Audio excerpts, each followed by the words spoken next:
오늘 새벽에 하나님께서 우리에게 주신 말씀은 마태복음 9장 9절부터 13절까지 말씀 우리 같이 보겠습니다. 마태복음 9장 9절부터 13절까지 말씀 우리 함께 읽겠습니다. 예수께서 그곳을 떠나 지나가시다가 마태라는 사람이 세관에 앉아 있는 것을 보시고 이르시되 나를 따르라 하시니 일어나 따르니라.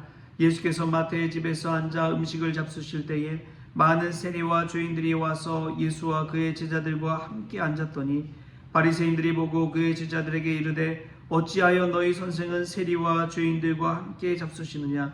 예수께서 들으시고 이르시되 건강한 자에게는 의사가 쓸데없고 병든 자에게라야 쓸데있느니라. 너희는 가서 내가 긍휼을 원하고 제사를 원하지 아니하노라 하신 뜻이 무엇인지 배우라. 나는 의인을 부르러 온 것이 아니요 죄인을 부르러 왔노라 하시니라. 아멘. 할렐루야. 오늘 주신 말씀 가운데 하나님의 귀한 은혜가 저와 여러분에게 있기를 소망합니다. 오늘 말씀에 세관에 앉아있는 마태가 나옵니다. 우리가 읽고 있는 복음이 이제 마태복음이죠.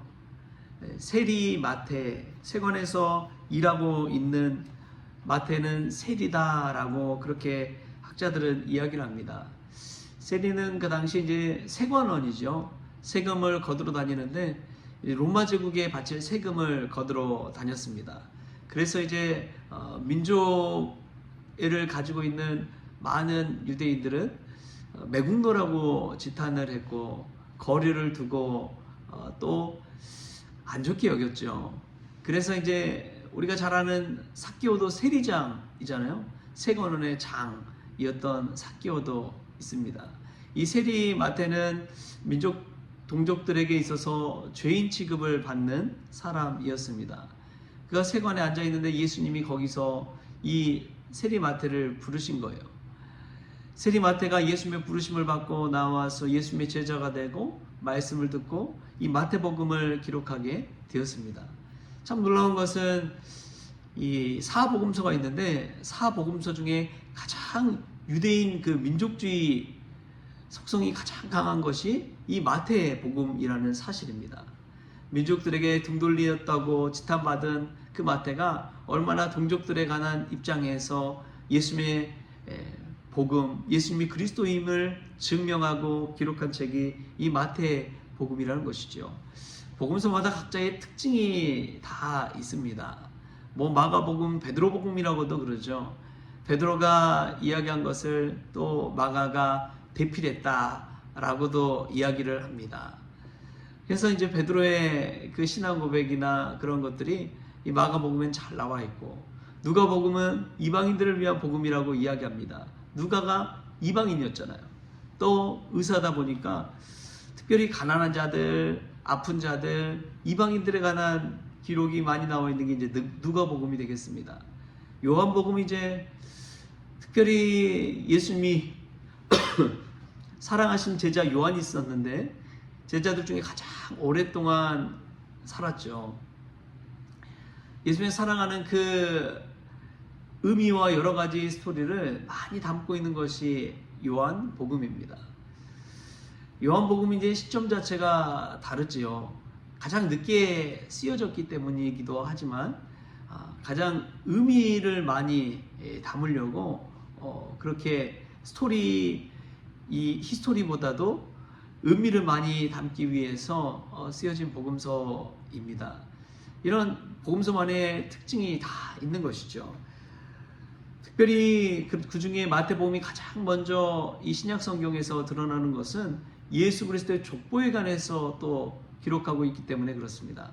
그 족보를 통해서 유대인들에게 가장 친밀하게 쓰여진 복음서 세리 마태. 참 아이러니하죠. 왜 동족들에게 그렇게 지탄받고 배신자라고 낙인 찍힌 사람이 가장 민족들이 받아들이기 쉬운, 받아들이기 좋도록 이 마태복음을 기록했을까? 또 하나님은 이처럼 어떻게 해서든 사람을 들어 사용하시는 줄 믿습니다. 그 사람이 어떤 일을 했든지 어떤 사람이었든지 상관하지 아니하시고 부르셔서 고치고 또 새롭게 사용하시는 것을 보게 됩니다. 오늘 대표적인 그 인물이 이 세리 마태인 것이죠. 예수님께서 이 세리 마태에게 하신 말 딱 한마디입니다. 나를 따르라. 딱 한마디, 나를 따르라. 보네포 목사님이 유명한 말을 했죠. 예수님이 우리를 부르신 이유는 죽으라고 부르신 것이다. 예수님이 우리를 부르신 이유는 죽으라고 부르신 것이다. 죽음의 자리로 초청하는 것이죠. 자신은 죽지만 예수로 인해서 사는 자리인 줄 믿습니다. 나를 따르라라는 이 메시지 한마디에 이 세관에 앉아있던 마태는 일어나 따릅니다. 저는 이 모습, 제자를 부르신 모습이 얼마나 놀라운지 몰라요. 길 가다가 만난 사람이 저와 여러분에게 뜬금없이 나를 따르라 라고 말한다면 과연 여러분들은 일어나 그냥 따르면서 순식간에 여러분들의 삶의 모든 자리, 여러분이 하고 있던 많은 일들을 다 내려놓고 또 사랑하는 가족들까지도 이별할 각오를 하고 예수님을 따를 수 있느냐? 쉬운 문제는 아닌 것이죠. 그럼에도 불구하고 세리 마태가 주님을 따르는 모습을 보게 됩니다. 주님을 따른다고 일어나니까 이제 세리 마태가 너무나 기뻤던 것 같아요. 너무나 행복했던 것 같아요. 너무나 감격에 젖어서 예수님을 마태의 집, 자기의 집으로 초청합니다. 그리고 자신의 동료들, 세리들을, 많은 세리들을 불러요. 그래서 세리들과 예수님을 따르던 제자들과 함께 모여서 마태의 집에서 풍성한 축하잔치가 열렸습니다. 마태도 보면은 그 많은 사람들을 포용할 정도로 집이 컸다는 것은 부자였다는 거예요? 가난했다는 거예요? 부자였다는 거예요. 어느 정도 이 마태가 부유한 집에서 살았다는 것을 뜻합니다. 그곳에 앉아서 죄인들, 예수 믿지 않는 함께 먹고 마시면서 이야기를 나누고 있는데 예수님은 늘 비판의 눈으로 보는 바리새인들이 와서 한마디 하는 거예요. 너희 선생은 세리와 죄인들과 왜 함께 하시느냐? 세리와 죄인들과 왜 함께 하시느냐? 그 모습이 그렇게 보기 싫었나 봅니다.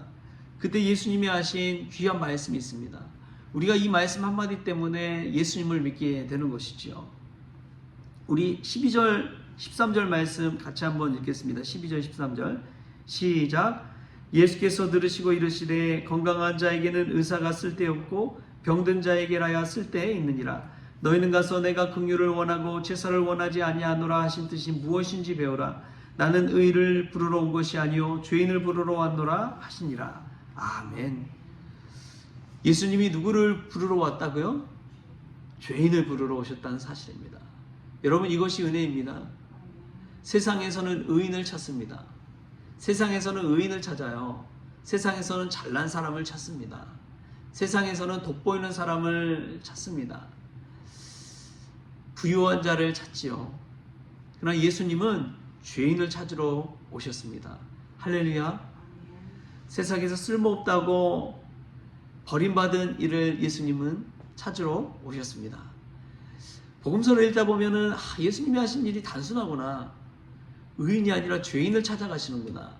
의인을 찾으러 갔다면 그 당시에 예루살렘 가서 대제사장, 장로, 서기관, 그 사두개파 사람들, 이 각양각색의 높은 자리에 있던 사람들을 찾으러 갔을 텐데 예수님은 그러지 아니하시고 대부분의 사역을 갈릴리 이방의 땅에서 병든 자들을 고치시고 귀신 들린 자들 정신 온전케 해주시고 그러한 사역들을 하는 것을 보면 예수님이 이 죄인을 불러서 의인으로 만드시고 쓸데없는 자를 불러서 쓸모있는 자로 만드시고 병든 자들을 부르셔서 온전한 사람으로 만드시고 가치 없다고 남들에게 손가락질 받는 사람들을 부르셔서 그 사람들이 할 수 있는 역할을 감당하게 하는 그 일을 예수님께서 하셨다는 것입니다.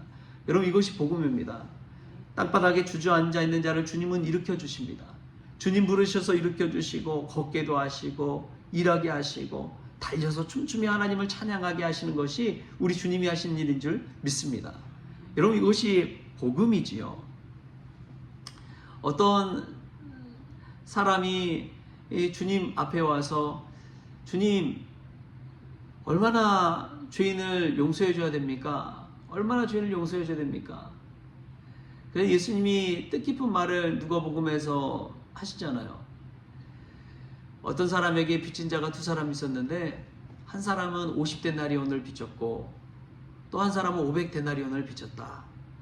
둘 다 이 빚진 자들의 빚을 탕감해 주었는데 누가 그 빚을 탕감해 주는 자를 더 사랑하겠느냐라고 묻자 제자 베드로가 얘기하잖아요. 500데나리온 탕감받은 자가 더 사랑합니다. 여러분, 이 빚을 죄로 바꿔서 이야기하면 쉽게 이해할 수가 있습니다. 자신이 의인이라고 생각하는 사람은요, 감사하지 못해요. 왜냐하면 오히려 자신의 의만 더 높아집니다. 내가 했기 때문에, 내가 잘했기 때문에 인정받은 것이고, 내가 잘했기 때문에 성공한 것이고, 내가 예수님 제대로 믿고 내 노력, 내 공로대로 내 열심으로 예수님을 잘 믿었기 때문에 내가 은혜도 받은 것이다. 이렇게 착각하기 시작하면 교만의 자리에 빠져버립니다. 그런데 나는 죄인이고 나는 쓸데없고 나는 보잘것없고 나는 약하지만 우리 주님의 공로로, 예수님의 공로로, 예수님의 은혜로 말미암아 내가 지금 이렇게 은혜 가운데 살고 있다 고백하는 사람은 늘 감사하고 예수님을 사랑하는 마음이 더 커지는 것이지요. 내가 죄인이라고 고백한 사람은 겸손해질 수밖에 없습니다. 말하지도 않아요. 내가 의인이라고 생각하는 사람은 얼마나 말이 많습니까? 내가 죄인이라고 생각하는 사람은 늘 겸손합니다. 말할 처지도 아닌 거예요. 우리 김홍용 권사님 오랜만에 외출하셔서 생신 파티도 그렇게 해드렸는데 김홍용 권사님의 가장 큰 은혜스러운 점은 늘 겸손하다는 것입니다. 늘 소녀처럼 겸손하세요. 많은 일들을 하셨지만 교회를 위해서 늘 겸손하세요. 어렸을 적에 제 청년 시절에도 보면은 이 대학생 젊은 청년 전도사인데도 불구하고 늘 공경하는 모습, 마치 담임 목사님을 대하는 것처럼 그렇게 대해주셨던 기억이 아직도 선명합니다. 여러분, 겸손한 사람을 하나님은 들어 사용하시는 줄 믿습니다. 자신이 의인이 아니라 죄인임을 늘 알고 하나님 앞에 엎드리는 자를 하나님은 붙들어 사용하시는 것이지요.